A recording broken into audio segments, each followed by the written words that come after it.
Hello, beautiful. I'm your host, Nicole Goff. Welcome to the Ecstatic Life Podcast, the podcast for women who want it all: health, wealth, freedom, authenticity, love, beauty, all of the hidden gems just waiting to be uncovered.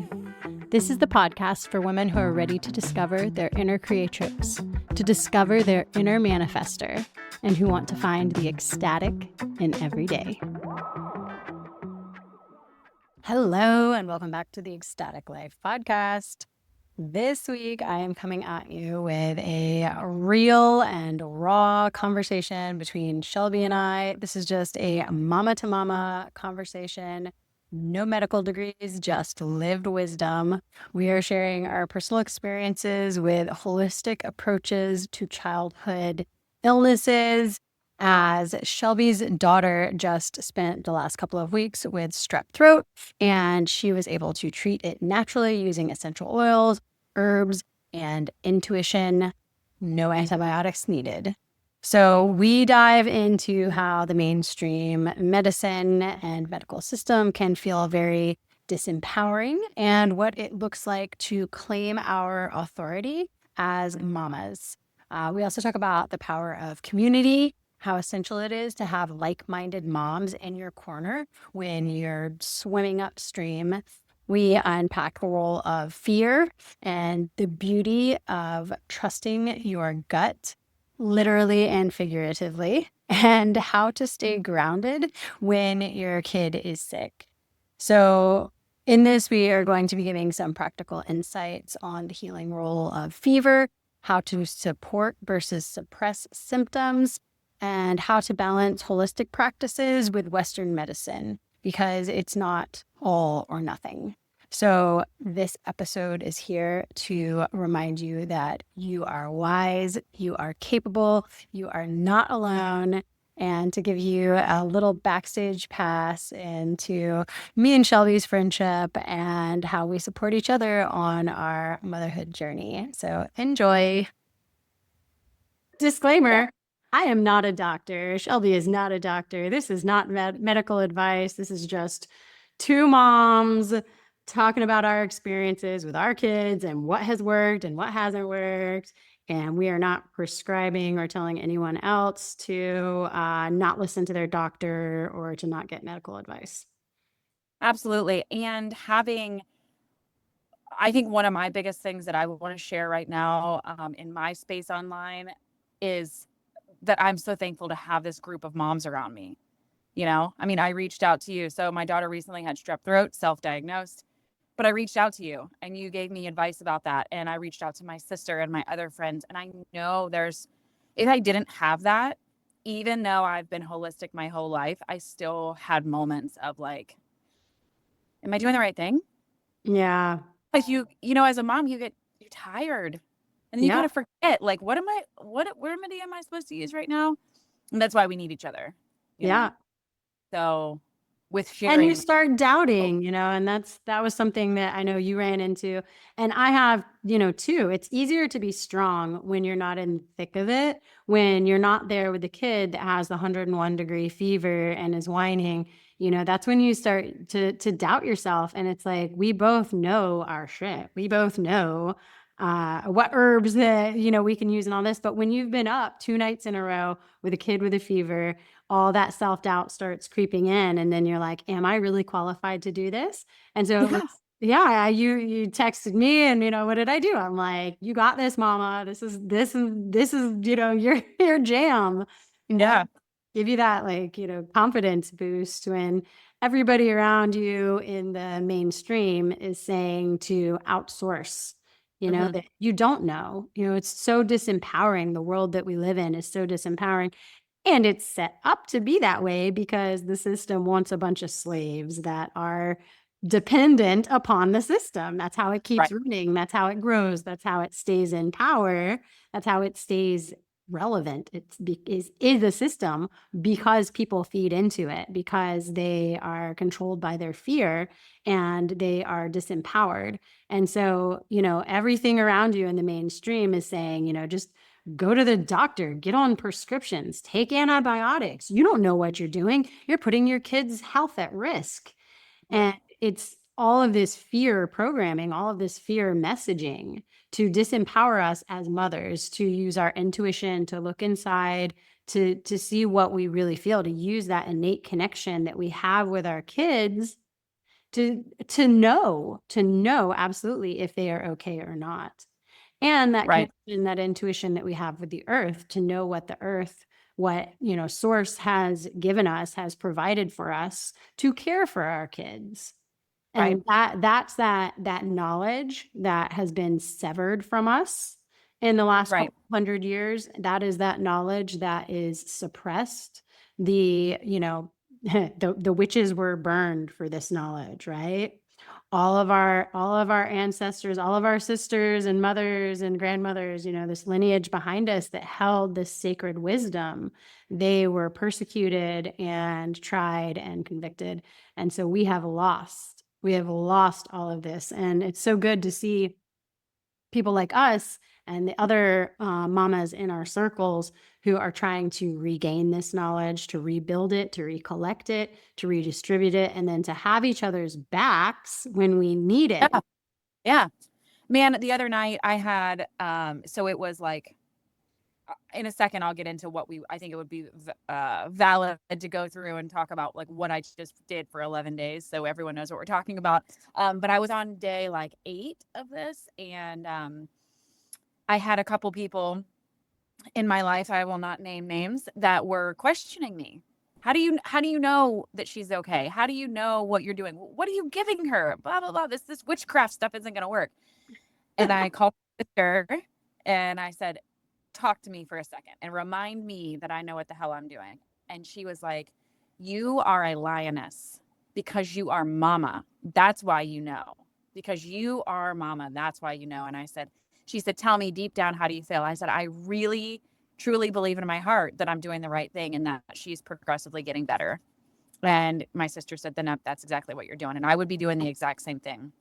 So what we dealt with was strep throat, and it was self-diagnosed. And back to the system, I did not take her to the doctor because I didn't feel it warranted a trip to the pediatrician. And I felt that way because all the books that I've read, I really believe in, like, fevers are one thing I think that most moms get freaked out about, right? So I've picked up every book and read about fevers and fevers and fevers and fevers, and knowing the benefit of them and when to get freaked out, when to let it go, the importance of a fever, so that when she is fevering, I can hold her and just be thankful that her body's doing that. And so now I kind of look at it like, burn, baby, burn. Like, let's get this out of here. She gets lymph nodes swollen, and that's where I can really see it in her little neck. So I'm like, all right, do your thing, fever. Like, get that out of there. Um, so her fever never got high. It was only 101.5 is where it got up to the highest. But she had the spots on her tonsils, super sore throat. So I just used essential oils like crazy because she didn't want to swallow anything. So I'm like, all right, I'm treating this. I'm pulling out my antibiotic, quote unquote, essential oils, right? My herbs. So you recommended usnea. She would not take that. It was like, wait, I took it though. I've been taking it all week. So I put thyme essential oil in a little roller bottle, put that on her feet. I felt like that was a little bit more mild than oregano. So according to my books, thyme was a good one for that. So I put thyme on her feet. I diffused On Guard blend in the diffuser constantly. I put peppermint on her back, also on her tummy. She didn't really have any tummy problems, but I know a lot of congestion sticks in your gut. So each day her symptoms would change and evolve. So like the sore throat got better. The white spots were gone within 2 or 3 days. And then she was just eating popsicles and herbal tea and breastfeeding a ton. And then she got the stuffy nose, dry cough, and then her snot turned green, started coming out of her eyes. So each day I saw that there was a progression of change for the better. Still has a little dry cough you can hear in the background.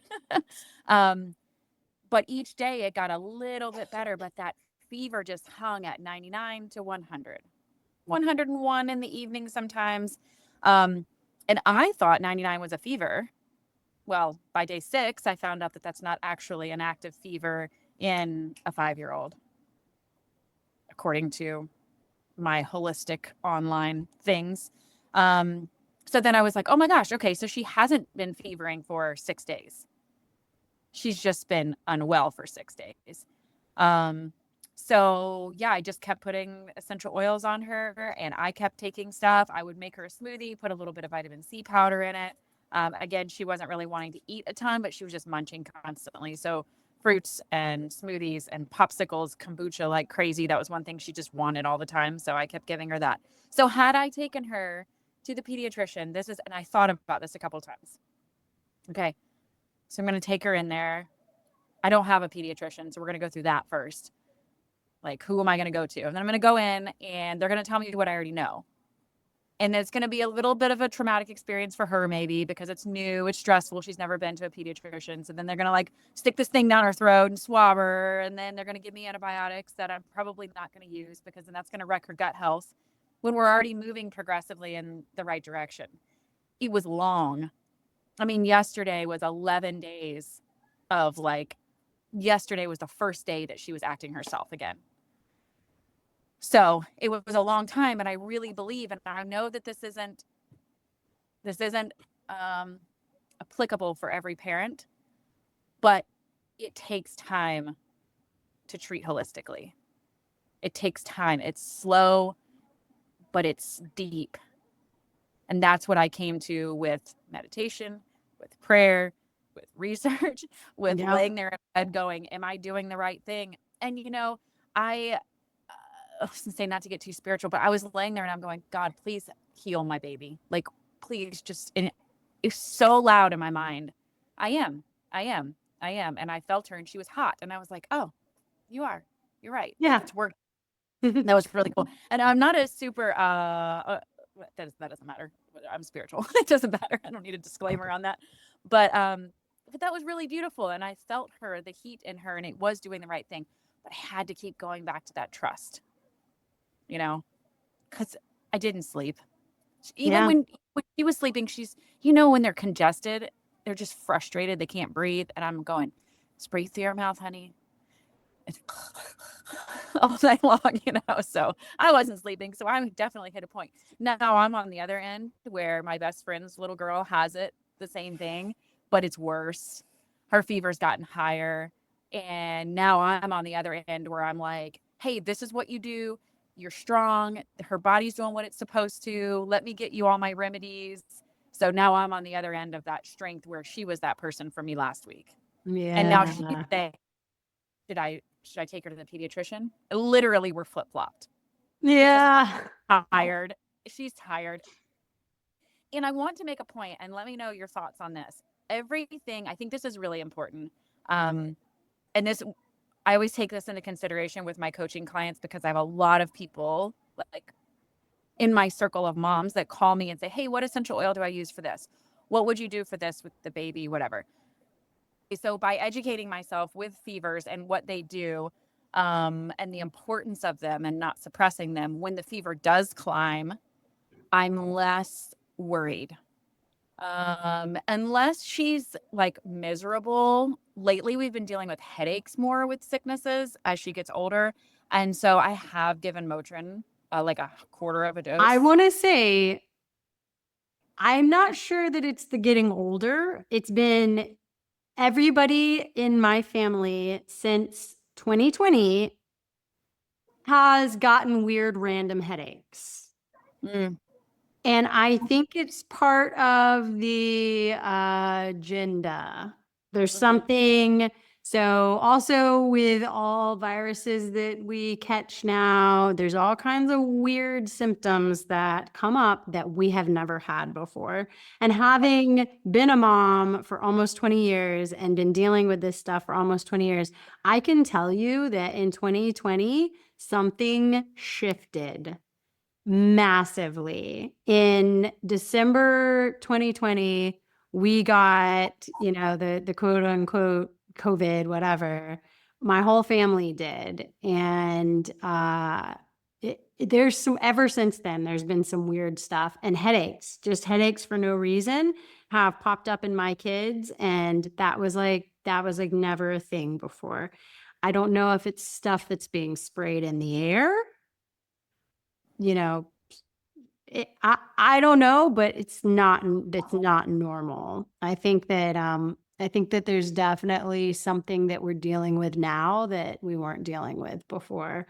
And there's just been other like weird symptoms, like fevers with no other symptoms. Oh yeah, we've had that.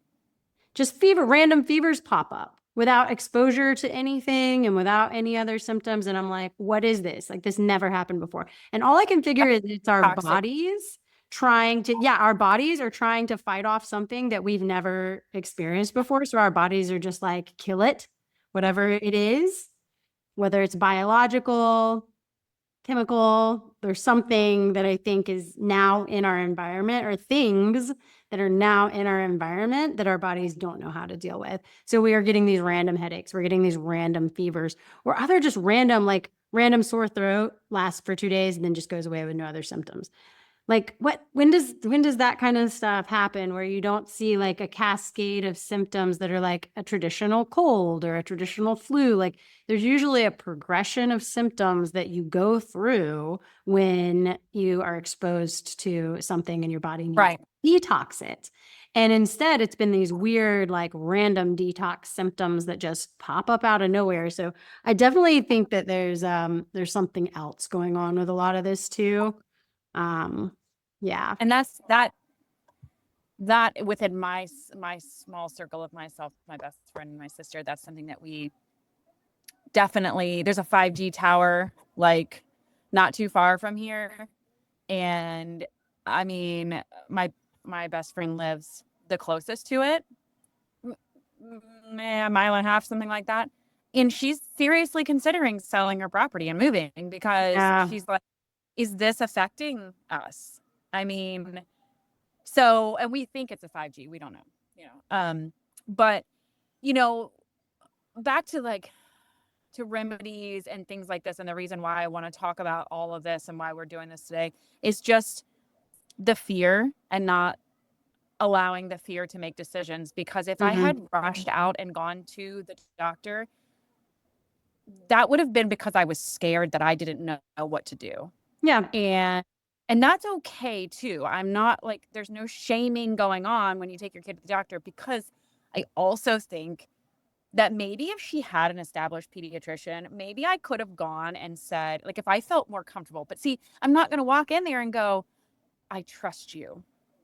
Can you help me with my child? That's my problem. If I knew someone who was a pediatrician and I felt like, hey, we're cool, like I kind of align with some of the things you think of, whatever, I would be like, can I get a diagnosis? And then I will treat accordingly from what I know, and make sure I see progression. But I don't know any pediatricians. I don't feel like I'm going to walk in there and be like, oh no, I feel better. Right. Yeah. I've had the opposite So experience. I've always kept a pediatrician on hand for when I needed prescriptions. And also, let's be honest, because if you don't take your kid to the pediatrician every year or two, then if there is a problem, you have a red flag against you, which is a shame. So I take my kids in just to, like, oh, look, I'm doing the thing. They're getting checked up. That's all, they always say the same thing. Every single one for the last 20 years has said the same thing. Oh my gosh, your kids are so healthy. Hey, but they're not vaccinated. They're due for their vaccine. And I'm like, do you see a connection maybe? But but you you know what? don't say that to the pediatrician. You just say, oh, yeah, no, we don't do that, religious exemption. And yeah, my kids are very healthy. Yup.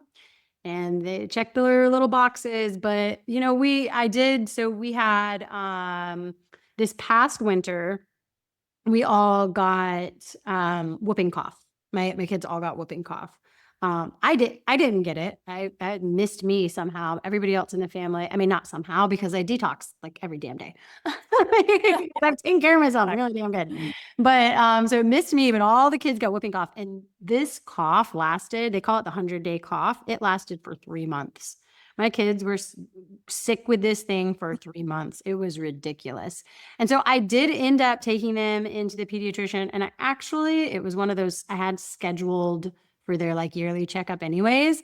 And they prescribed albuterol. Yeah, and in the little breathing machine. And I was like, yeah, I'll actually get that because like if it gets any worse, that would be nice to have on hand. And they prescribed Yeah. antibiotics, which we didn't take, but I filled the prescription and I had it on hand just in case, like in case this gets to a point where it feels scary.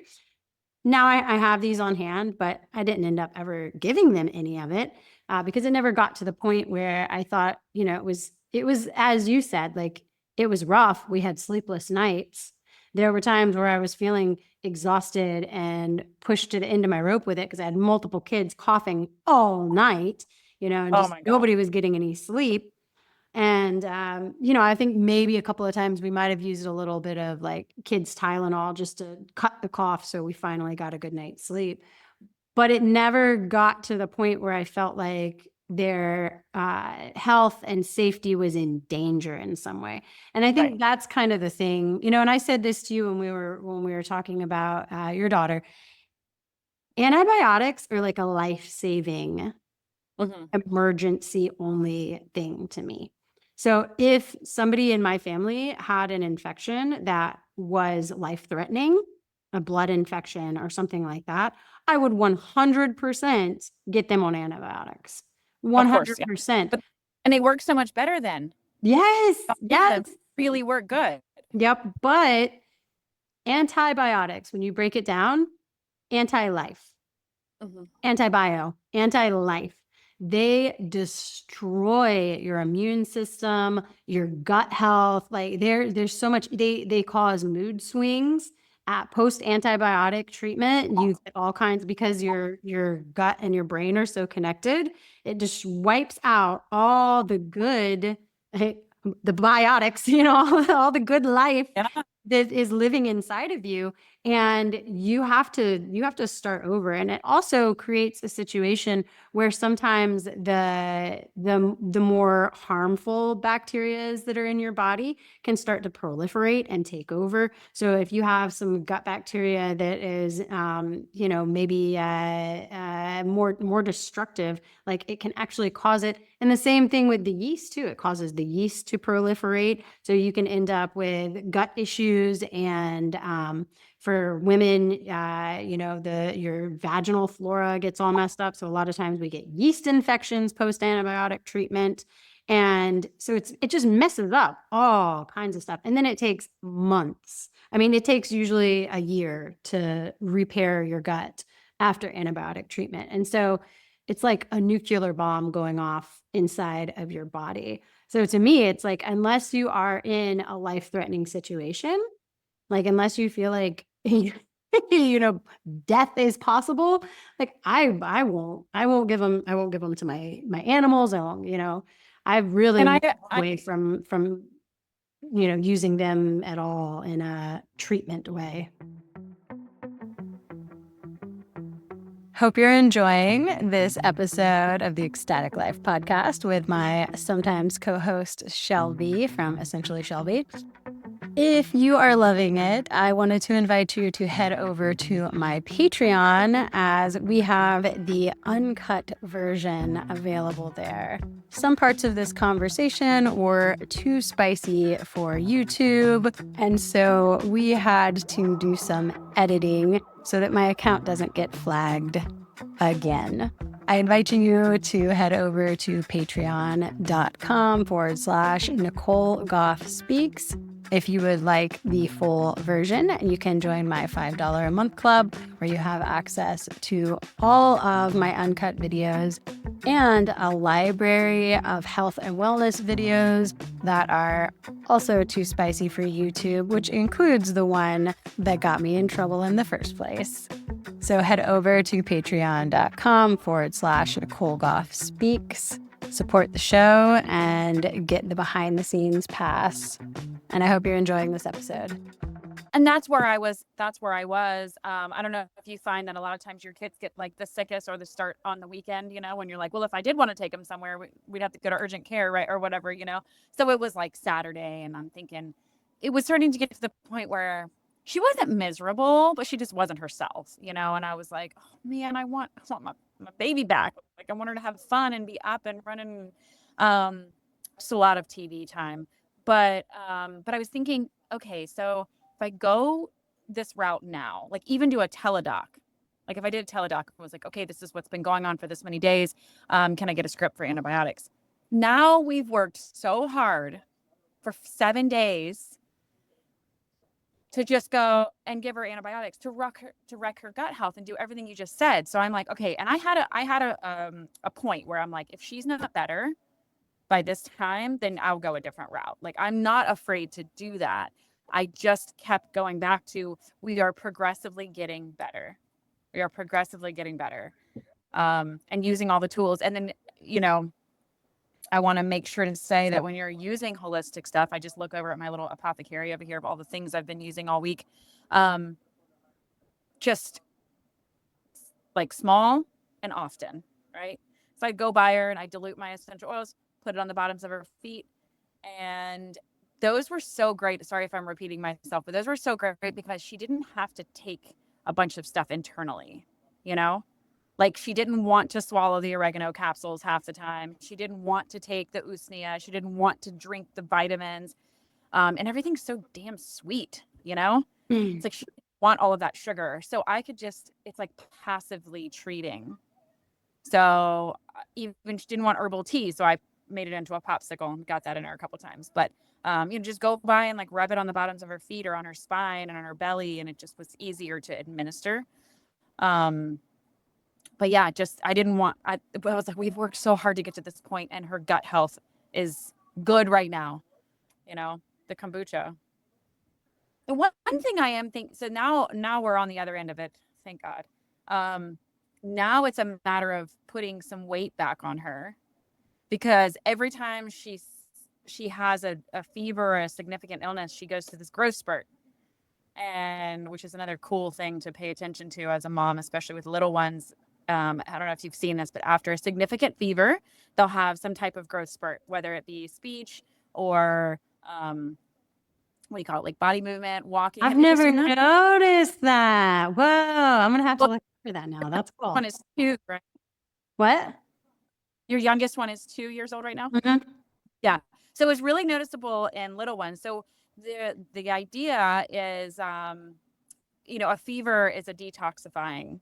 So after they detox, they go through a fever, then they can go through another, what am I trying to say? A leap. So it's really noticeable in little kids because they'll be like kind of like blabbering and then they have a sickness and then all of a sudden they're talking really good. And you're like, whoa, where did these new words come from? It's like these launches. So another reason to not suppress those things because it launches them forward. I read a few studies or a few stories of this happening and then like kids take their first steps like 2 days after they've had a significant thing. It's just something cool to kind of pay attention to, whether, you know, I mean, I've been Yeah. through. It's Um, interesting because, so for anybody that's listening, like we are using detox and sickness in the same way. yeah, We're like interchanging those because that is what a sickness is. A fever or a cold or whatever is a detox.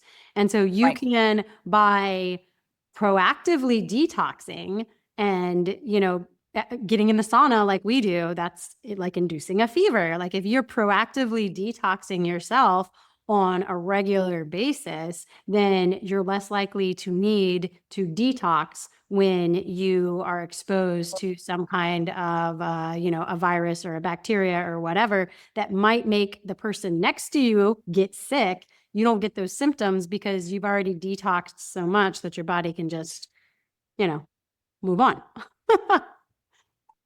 And that's a great point because this whole time, and like it's still not gone, so I don't want to like jinx anything, but I will say every day I have managed to do a 30-minute workout and I've sat in my sauna at least 15 minutes because I've had moments of like, oh, I'm kind of feeling funky, you know? Again, I'm not sleeping. So this is my best friend's telling me today, how am I supposed to heal from this when I'm up all night with my sick kid?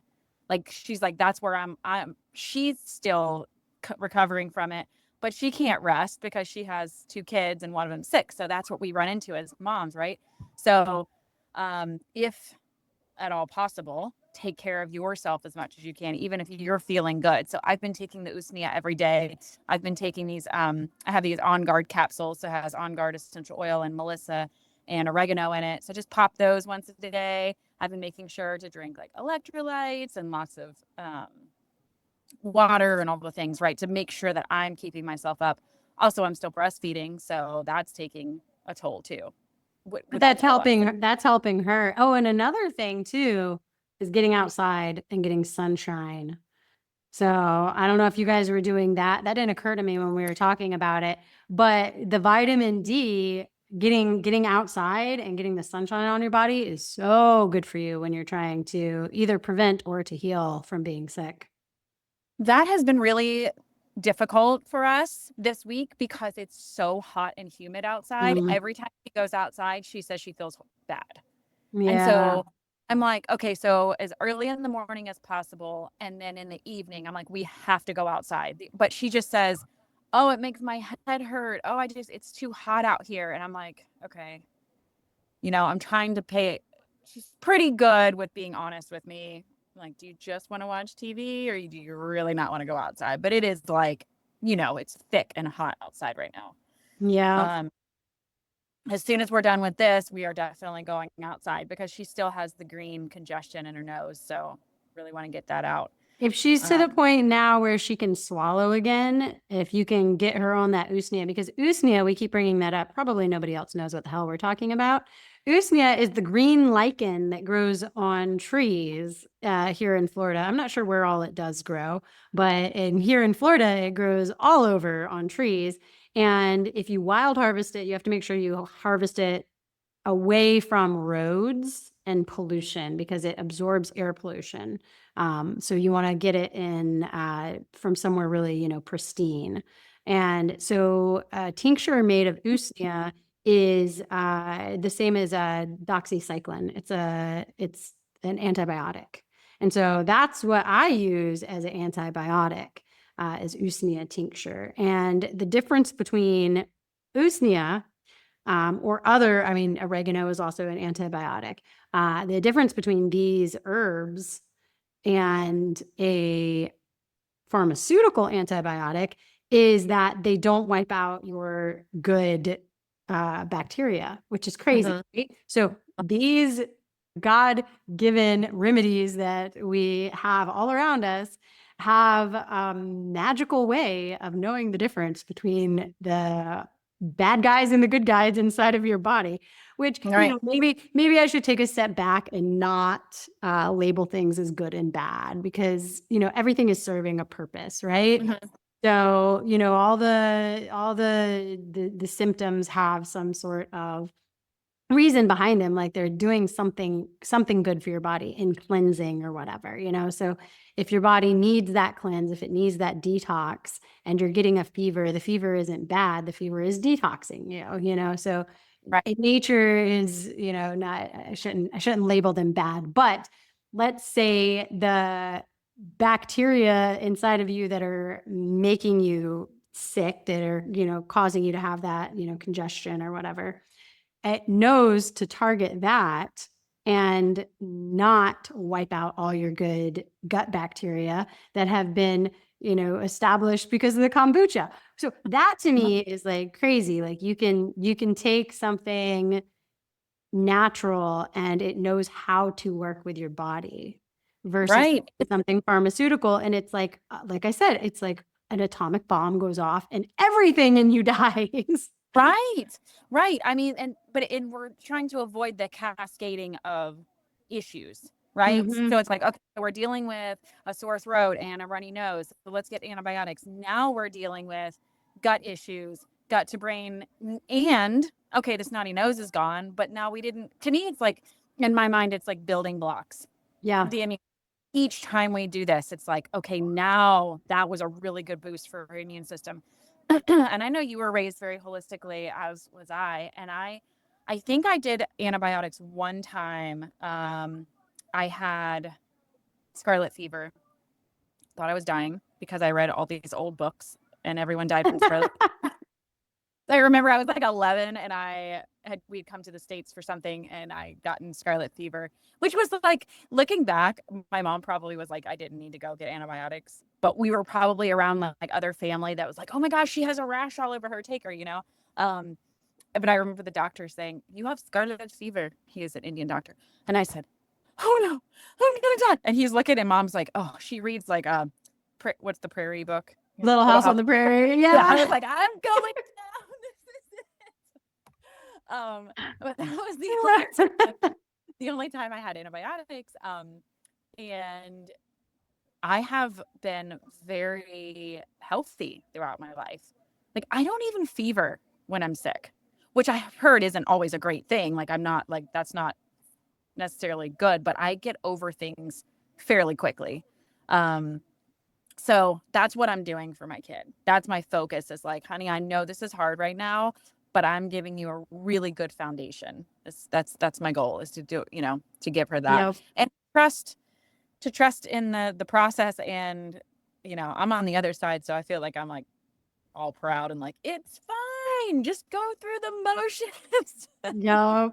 That's what we need, each other for that. So But it is, and trusting in the process, trusting in God, source, universe, nature, like whatever word you want to put on it, but that this earth was made to provide and our bodies were made to heal, and that there's actually like a design and a purpose for all of this, and to trust, like you said, to trust, to surrender, to knowing that, I mean, and it's not to say, like, this is the thing, I can hear haters in here right now. yeah. Like, it's not to say that there isn't a place for Western medicine. And it's not to say that, but I will also say Western medicine generally cures the things it causes. Mm. But So, when you got a food system that is creating sickness and a healthcare system that's creating sickness, and, you're pumping the skies and the waters full of toxins, and you're spraying everything with pesticides, and on and on and on and on and on and on and on. like, come see me, bring me your Yeah, poison. yeah, right. Like, so yeah, so now we have the cure. The whole world is poisoned. We did it. But we have the cure also. So buy that from us as well. I think all of our podcasts should have the, like, the old timey where the video goes out and it goes like colors. Like, we should just, we could like our conversation could just be a whole bunch of those. So figure out how to do that. Yeah, yeah. And So my we also maybe should just put what, like a scrolling warning label at the bottom. This is not medical advice. We are not doctors. Please don't sue us. we're just a couple of moms. We're a couple of moms trying to figure this out with herbs. My mom recently was hospitalized for pneumonia, and this is a good example because she was raised diagnosed young with asthma. So she's 69, so 50s 60s is when this was diagnosed with asthma. um Tons of antibiotics as a child, Mm. tons. Wrecked her gut health. We talk about this all the time. She told me this the other day. She goes, this is a lot of my problems. I had so many antibiotics as a child, and even through early adulthood, because there's a lot of emotion attached to her sickness as well, or her asthma. But recently we could not shake this breathing. Her oxygen level was going down. My sister called her and said, Mom, don't be too scared or too proud to go to the hospital. And she said, okay, I'll go. Thank God, because she was going down. And they saved her. I mean, they literally saved her. And when she was there, she told them she was a vegetarian. So the food that she was getting, albeit processed food, a lot of times she had like curries and vegetables and rice, so that she was actually getting good food. But every one of those medications, unless it was a life-saving moment, I questioned it. I looked it up really quick, and then I said, let's do this. And when she came home with a couple of scripts, a couple things we didn't do, a couple things we did do, but once she came home, then we attacked it holistically. But I am extremely grateful. My father is on leukemia medicine right now. It has kept him alive for an extra 8 years so far because he's on this chemo pill. Yeah, my He's dad not a also. I didn't know that. Yeah, my dad's been for the same amount of time. It was his, prostate cancer from Agent Orange exposure in Vietnam. Yeah, wow. Yeah, we have a it's lot in kept. common. I know that's crazy because yeah, it's kept my. It's the chemo pill has kept my dad alive too. So